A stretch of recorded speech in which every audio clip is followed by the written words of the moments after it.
Good morning from the drive. We're live at 1000 Bridgeport Ave here in Shelton with our new studio, and I hear from my friends at Hersum that we're going to have even a better studio next week.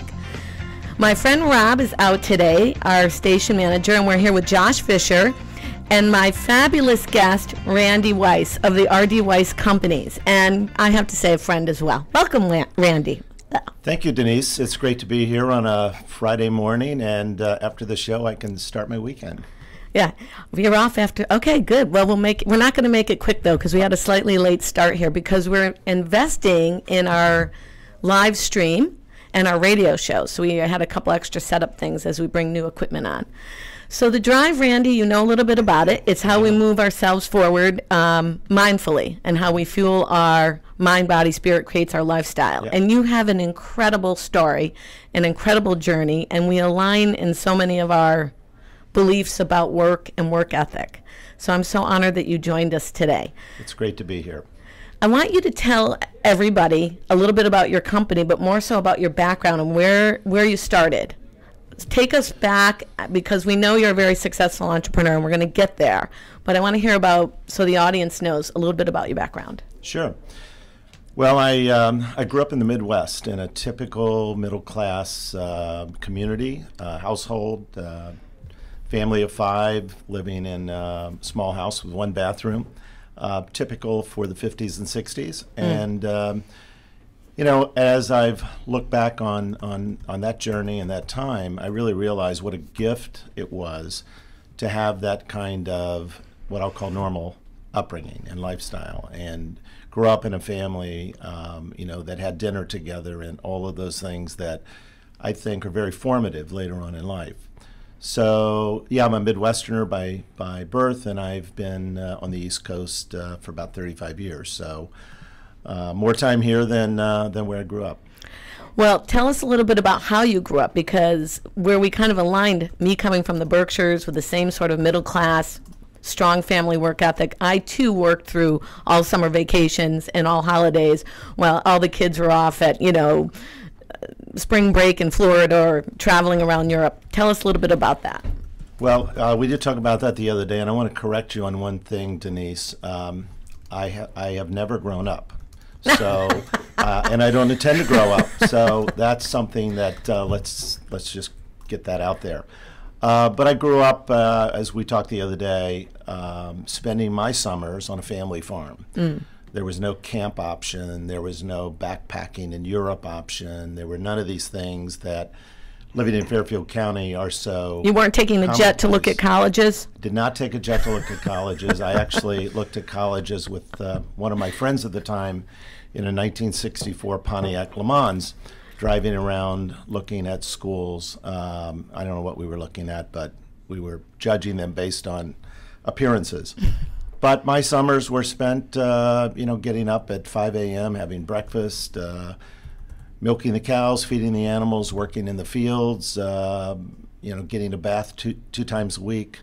You know, it was a very, very different kind of upbringing. But and certainly the lifestyle that we live today here in Fairfield County, very different. Very different. But again, I feel that it was a blessing, not a curse, to have that kind of that lifestyle, and you know, great memories abound from that time period.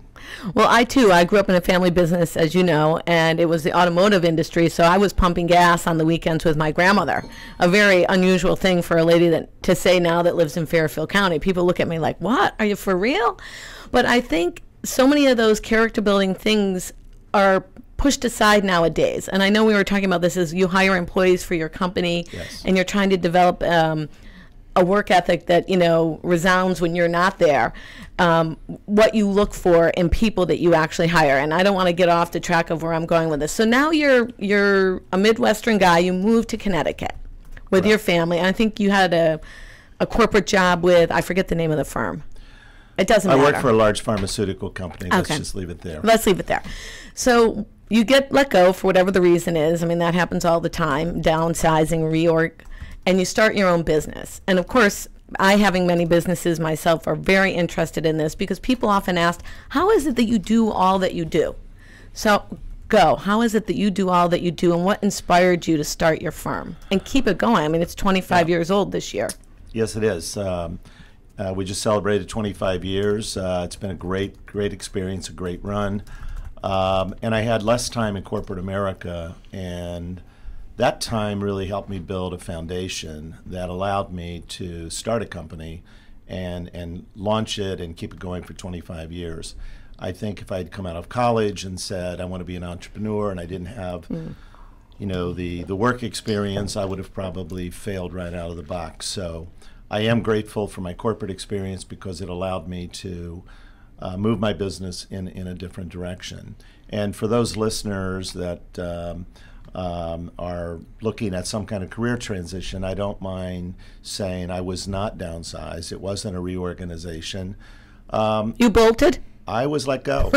It was sort of a mutual thing. But as I look back and in my exit interview, I said to my superiors that the problem was I thought I was there to lead, and they wanted me to follow. And following is what permeates corporate America today, and it's really tough that leaders just can't find the right opportunities to lead.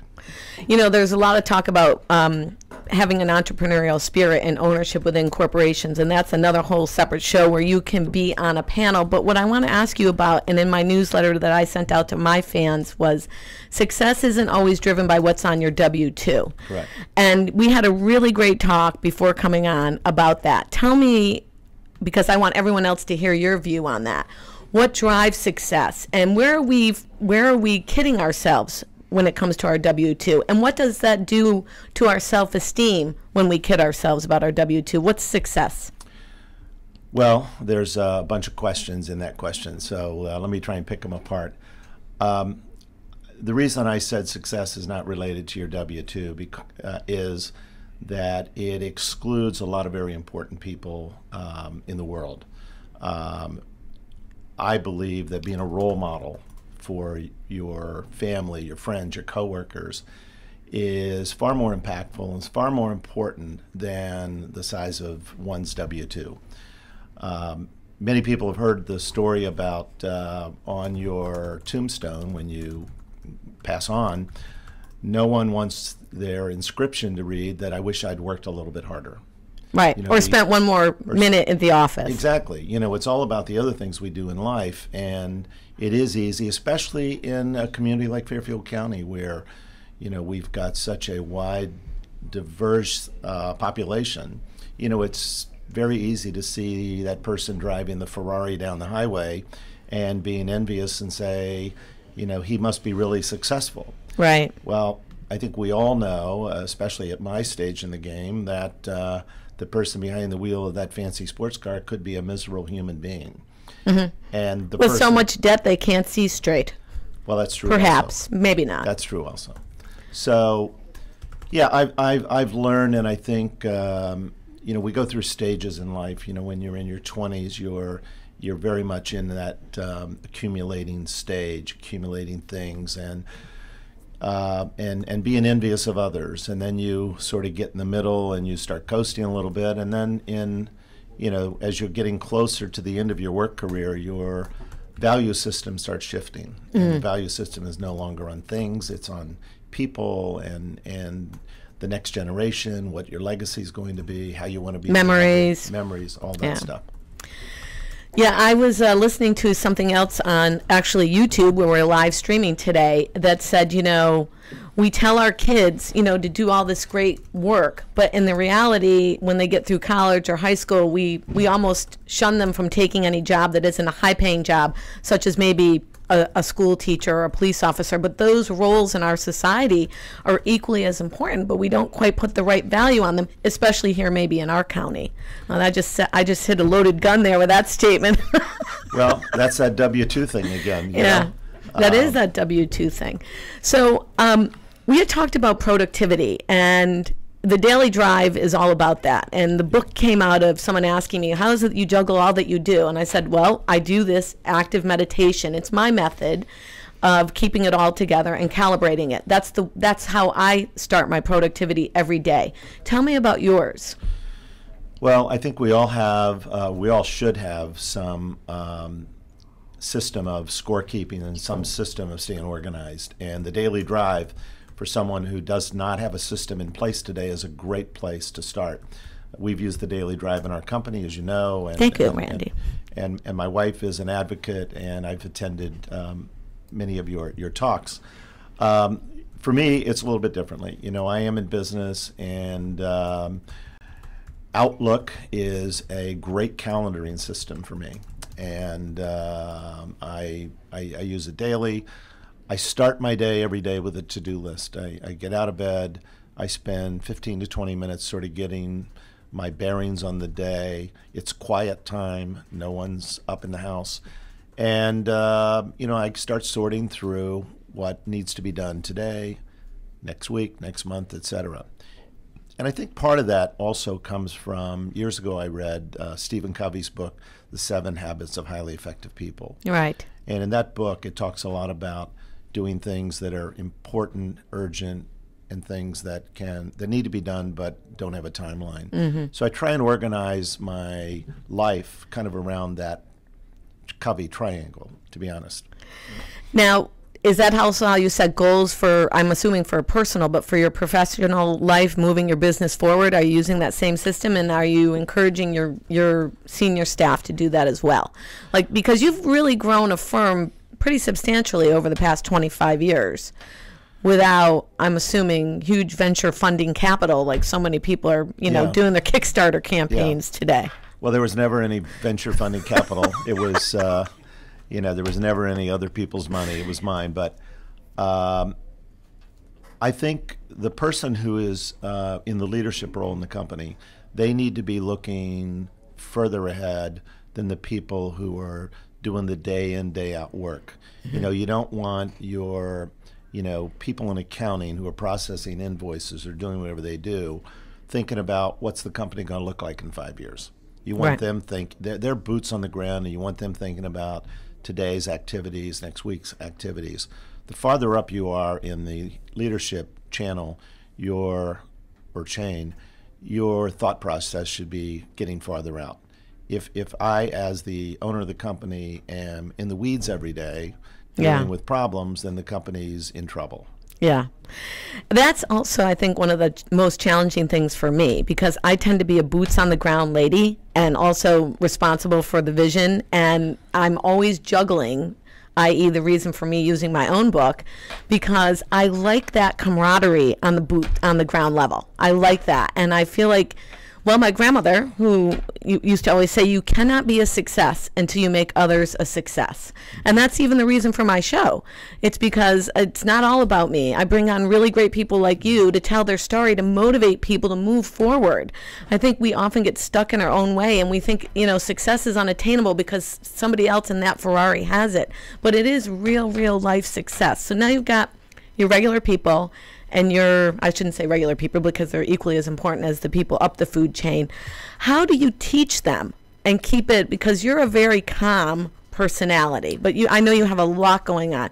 How do you get it out there and teach them so they can move forward as a leader? Well, I don't think there's just one thing. There's never just one thing that makes something happen in business or in your personal life.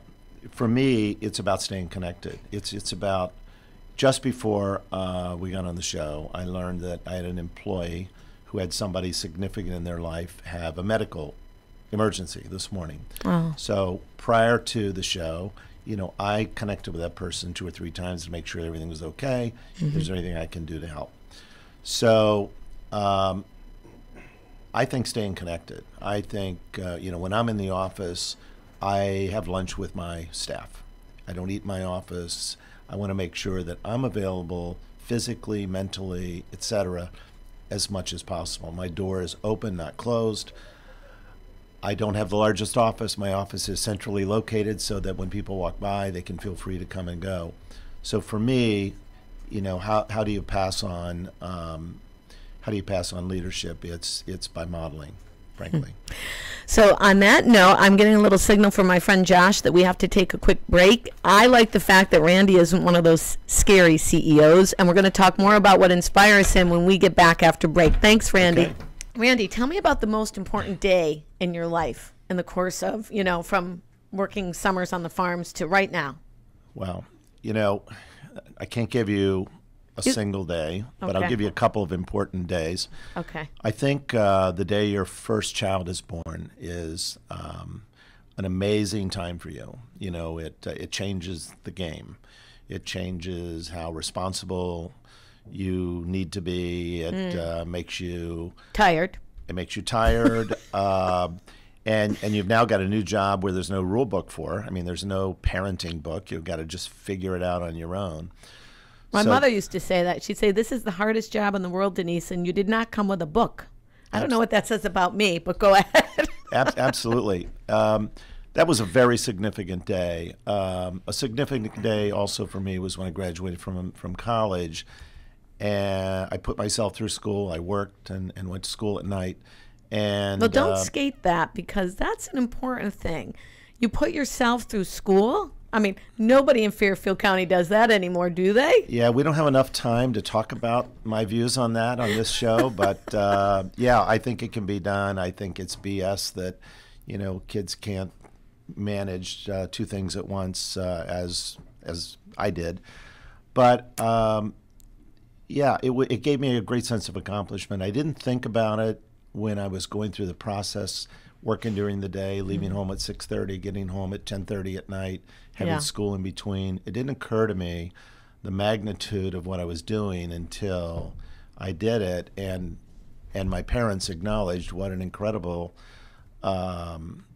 feat it was, because I believe they felt when I took on school and work that I would never be able to complete it because it would just be too daunting. But that was a significant event. And then a third event, and I don't know if my wife is listening or not, is when we first met. It was really sort of a life-altering time. I was not in the best form of my life, and I'd gone through a lot of personal change, and she was there in a very supportive, non-judgmental way. You have a And fabulous wife, Peggy. Thank you. Yeah. Thank you. You have to give it up for Peggy West. So I guess I'd have to say I don't have one singular one, but I have three that always come back to me as significant. Yeah, and those kind of things are what sort of stay etched in your mind, and they also offer, a source of motivation. So from your greatest days, is there a greatest lesson you want to share? Because you're talking very much about how to build a life and be proud of it no matter what stage it's in. And so sometimes I feel like people get stuck with what I call things in the trunk, right? Past disappointments, daily annoyances, really bad memories, and it holds them back. And so from those, instead of letting them hold you back and be sort of the nasty fuel that doesn't move you forward, I always think about things that have been sort of the lessons that have always moved me forward. So I kind of try to reframe them and look at them differently. Any greatest lessons you want to share that you kind of did that flip on for yourself? Well, I think, the phrase "never say never" always sticks in my mind. That so many people say, "I'm never going to do this. I'm never going to." There was a time in my life I said, "I'll never live on the East Coast. I'll never work in New York. It's too crazy. It's too this or it's too that." And here I am, 35 years, in the Northeast. So, but I could go through many examples where at one stage in your life you say, "This is never going to happen." That's never going to happen to me. Right. So that's a real dangerous mental path to get on. And sometimes there's dangers in planning too far out, right? It's Yeah. not only never say never, because careful what you wish for or that you say never to, but tell me about the dangers of maybe forecasting too far out. We're into all these productivity, move it forward mindfully things, which I think are incredibly important nowadays, but what about the dangers?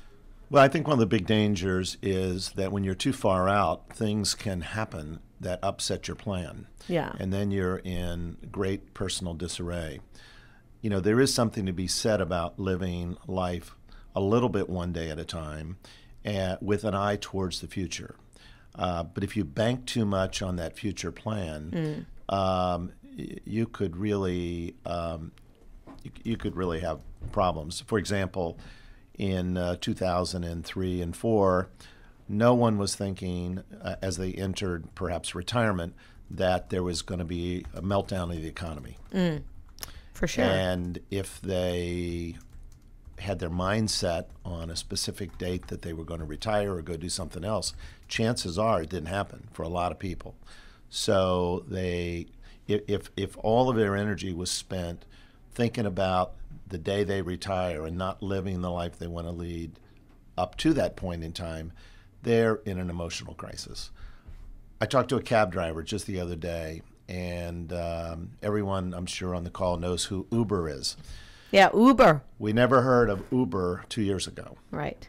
You talked to a yellow cab company in New York City today about what impact Uber has had on their business, the value of their business, and it is significantly impacting the cab business. Medallions have dropped in value over 70%. Really? Many people who own those medallions, they put them up as collateral to buy homes, finance additional businesses.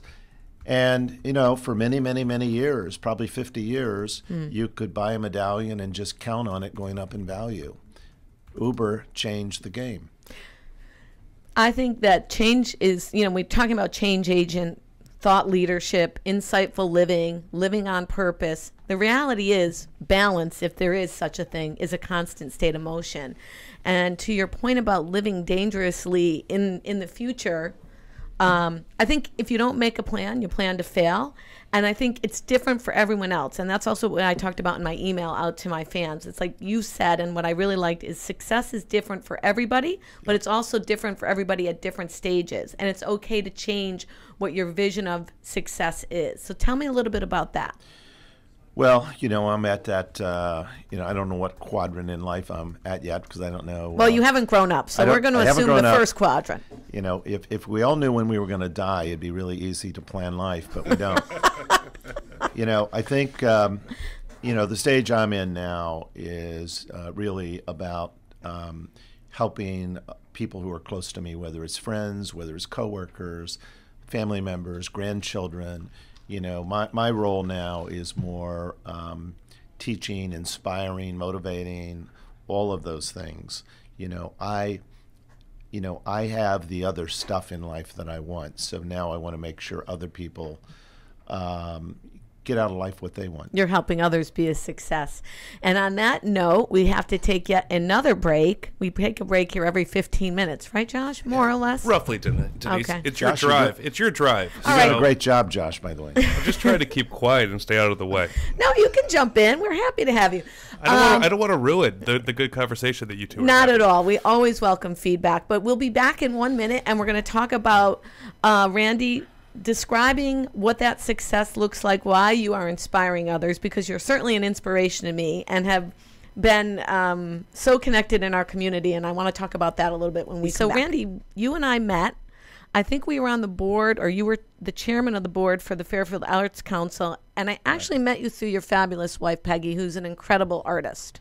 Thank you. Really, she's an incredible person, but also an extremely talented artist. I agree.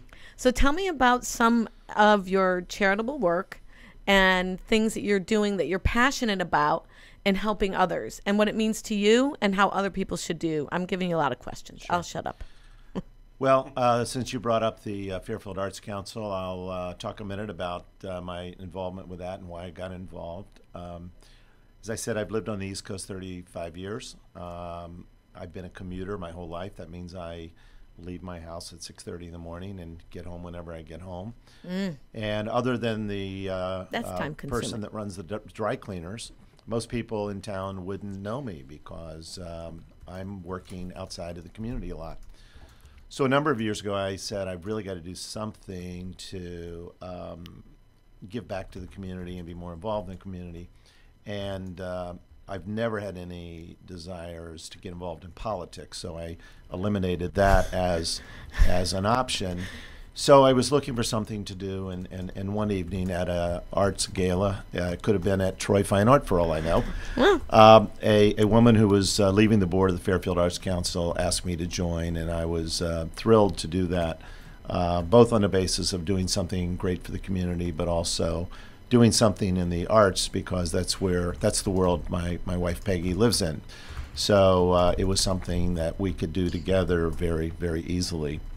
So that one was very much driven by a feeling that I needed to do something in my community. Where I spend my time today in charity work is with an organization called the Pajama Program. And I think we have that link on live, the link to the Pajama Program for everyone. It is a fantastic organization. It's about 12 years old. Without too much of an advertisement for them, it started with one woman, Genevieve Paturo, and an idea that too many children, orphans specifically in the United States, were going to bed at night without pajamas at all, and without a book to read. Mm-hmm. And books and pajamas have been so important in her formative years that she just couldn't imagine.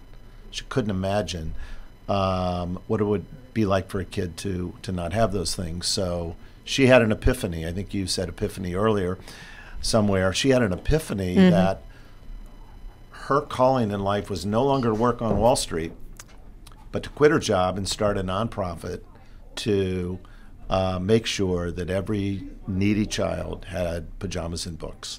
It is an incredible organization, because the night I listened to her talk, she actually said that when she first started it, a little girl declined taking pajamas because she didn't even know what they were.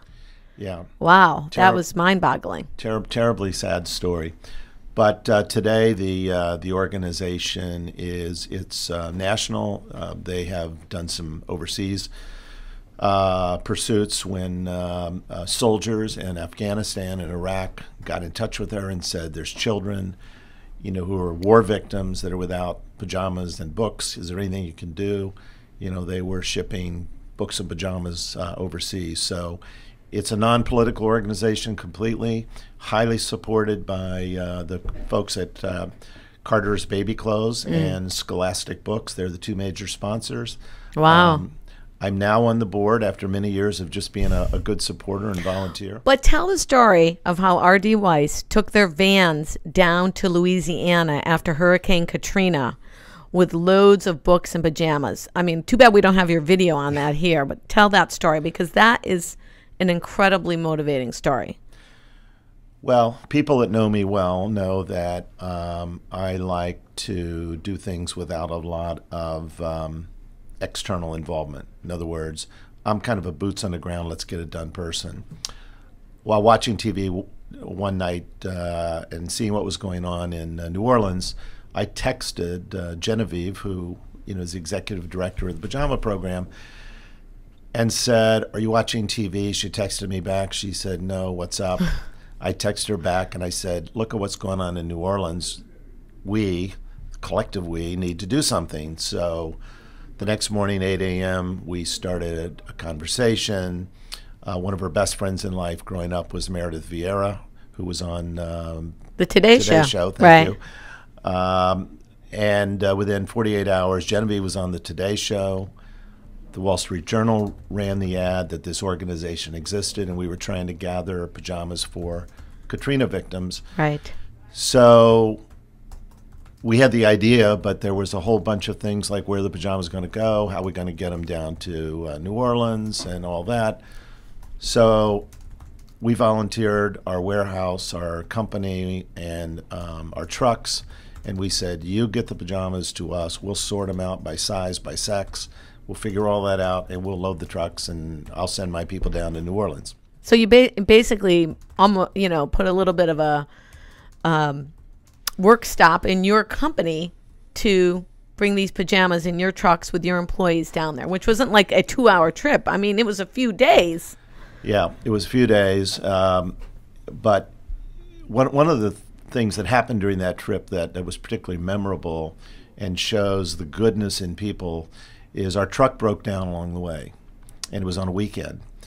And my driver called and said, we're not going to be able to get this part until Monday, until the truck dealership opens up. And I said, that's not good enough. We got to figure out a way. I called the local police and I said, who owns this trucking company?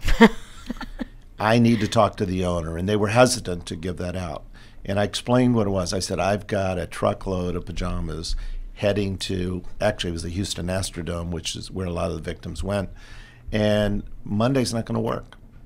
And the police officer in Scranton, Pennsylvania, got in touch with the owner of the company on a weekend. He called me, and I said, you have a part that I need, and I need to get it put on. I told him what it was for. He personally went over. He opened up his repair shop. He called a mechanic in who was out for the day. They fixed the truck, and we were on the way. What a story. And we hear so many things that aren't positive nowadays that, again, the reason for the drive is to bring these stories to light, because humanity is, for the most part, pretty good. It is. And when your intention and your energy is positive, I think you attract that. Yeah, sadly, we tend to focus on the stories that go badly, but there are so many stories every day that are great stories. It's what I sometimes dislike about the national media. The focus is very, very negative. Not enough positive stories. Right, and so that's why we do this every Friday, right, Josh? That's right, Denise. So, Randy, now what do your employees think of this, and how you're clearly role modeling for them? And do you find them like naturally picking up on it, or do you have to make it a case study and use it as a vehicle for teaching? How are you spreading that good within your own organization? Because then I'm assuming these people are doing it in their personal lives as well. So you're kind of spreading the good exponentially. Well, everyone does it their own way. There's no mandate. I mean, there's no requirement in my company that you have to be charitable or you have to, even be good outside of work. But there are a lot of examples of people in our company that I feel have embraced giving back, whether it's in professional organizations we belong to. A lot of my employees sit on boards of various types. And, we support that. We pay them to go to their events. We pay their airfare if they've got to go somewhere to do something for either the industry we're in or, if it's a pursuit like the pajama program. I mean, we paid all of our people that drove to Houston. For a few days. For a few days. We paid them just like they were at work and fed them and all that good stuff. It's the right thing to do. It is the right thing to do. So when you are doing all of these great things and such a positive person, you inevitably come up against people that maybe are, we don't want to say naysayers, not so positive, negative Nancys. What do you do, and how do you role model that for your family to kind of move them out of the trunk or not let them? Because sometimes I almost feel like when you're doing so many positive things, when you get the negative schmooze, you're like super schmoozed, at least for me. And it's like, how do you get it? What do you do? Well, in business, it's easy, and it's easier when you own the company. When you sign the front of the check? When you have somebody who's truly not on board, I don't like to use the word fire people, but I like to liberate people. You need to liberate them so that they can go do something that's going to truly make them happy. That's a word that I think my husband Troy would use, right? Not fire, but liberate them. If that's possible. And look, we all have toxic people in our lives, and we don't have the skills to turn everyone around. So I think you do your best and try and get them on board. And if they're truly toxic, you just have to put them in the closet and close the door and put a lock on it and move on. Move on. I often do that, but sometimes it helps me to almost, I actually kind of visualize them moving away from me and sort of releasing them that way. But I'm going to now visualize them being liberated. I like the word liberate. Liberate them to move on and use their energy elsewhere. Absolutely. So if you have any advice to share, I'm not on break yet, am I, Josh? You're looking at me like I have to take yet another break. Keep going, Yeah, I Denise. have to keep going. We're on the right road right now. Wait, I'm getting some kind of crazy tweet. Oh, okay.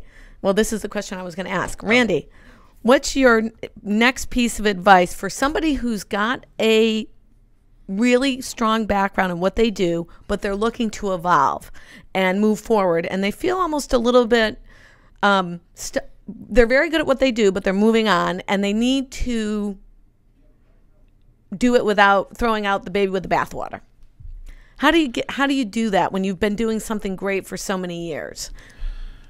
Well, I think you have to have one foot in the past where you're at today, and slowly get that foot into the future and not make that leap. So it's a gradual step as opposed to a leap. Most people who are in a job where they have income and they have resources, you want to hold on to that until you're 100% sure about excuse me, the new venture that you're moving towards. So don't give up your day job? Don't give up your day job. Well said. And the other thing I think along the line, and you and I have done this many, many times, I think it's really helpful to stay in the talk stage before you leap with others. Bounce your ideas off of people of like-mindedness or people that think very differently. You want to get as many opinions as you can before you make that leap. I feel like that is a very important piece of advice. I also know that sometimes I'm a little squeamish about talking about the change and transitions that I'm going through, because I feel like if I hear too much advice, I'm flogged and I might not make the best decision based on my true intuition. And so I find myself sometimes talking maybe too much and maybe listening too much, and then I kind of disconnect. Any advice on that? Because I'm sure many people that listen to this show are in change. They are into personal development and enrichment, so they're constantly in a growth mode, or so they want to be. Well, listening is a skill that people don't talk much about, and it is a skill that most all of us need to do a better job of. I once worked with a person who had very little to say in meetings. He would sit back, and he was always taking things in. And sometimes people would ask him a question, and he would take a very uncomfortable length of time to answer the question. He later told me he was the master of the pause. Oh. But what he was saying is, when you blurt something out or you go with the first thing that comes to your mind, many times you've got to rewind, and that's not good. So, I'm in meetings all the time, and I can tell you who the listeners are and who the ones who are just in the moment are. Troy will say that to me all the time. Denise, you have 2 ears and 1 mouth for a reason. Amen. But my dad always called me the telephone operator, so I'm in trouble. I don't know.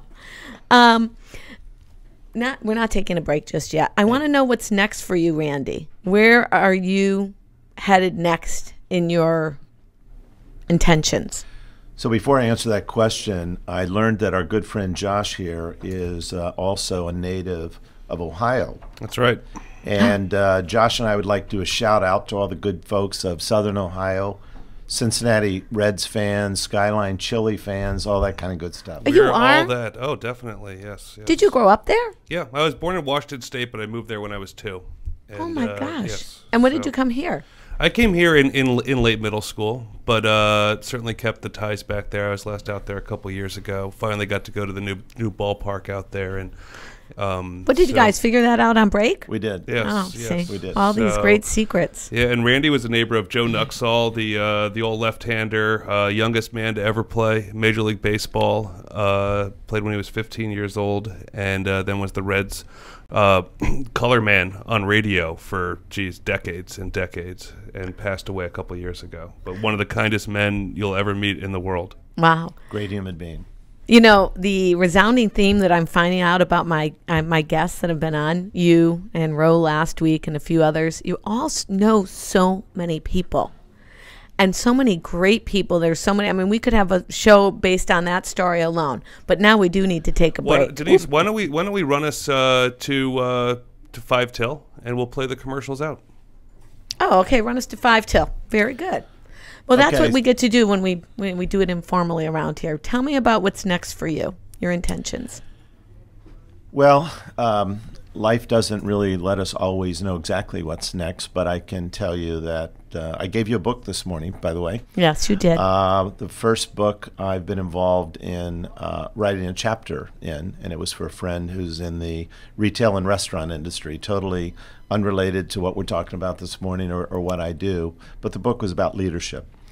I want to stay on that path. I'm teeing up now to write a chapter in another book coming up that I've been asked to write. Whatever my next act is, and I won't say my final act, but my next act, I'm hoping is something that's more consultative and sharing my business and life experiences with others.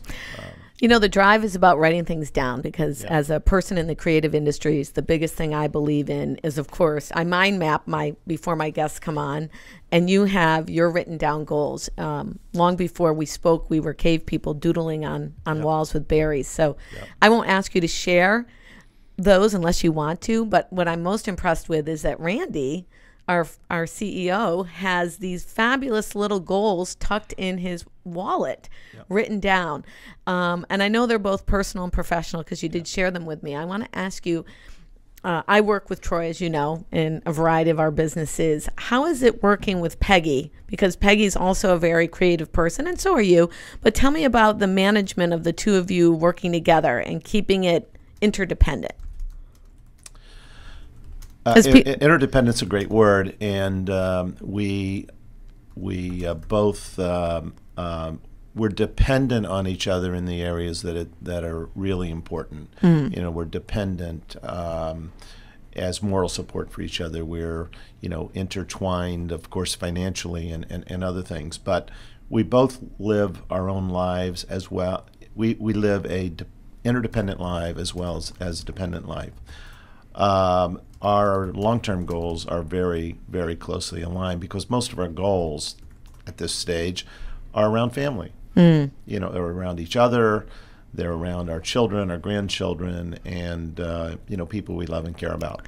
You guys are great role models, and I know that personally, but share with our audience, because we talked a lot about this the other night, about what we can do as parents and people in society to be role models to children, to develop a strong work ethic so that they do live more mindfully. So it's more an inclusive lifestyle, not personally a driven agenda lifestyle. Well, again, we go back to that Fairfield County thing we were talking about earlier, and there are many opportunities that get missed when you live in an area like ours. He's kicking us off. Oh, okay. That's right. You got some time. That's your Oscar playoff music. I think honestly, I think we have to do what is sometimes uncomfortable or non-traditional with our kids. Or not what's the most popular thing that every other parent is doing, perhaps. So why isn't your teenager cutting your grass? Why is the lawn service doing it? Right. I always tell Ava, you know what? You're fortunate to be the only one, but it doesn't mean you're not responsible. And someday you will be glad that I made you earn a little extra money for your ski program. Right? Amen. Yes. All right. It's The Drive with Denise DiGrigoli or DiGrigoli, depending on how you want to say it. And my friend Randy Weis of R.D. Weis Companies, Josh Fisher, and all my friends at Hersom. I will see you next Friday. And remember to tune in and call in. Thanks again. Thank you, guys.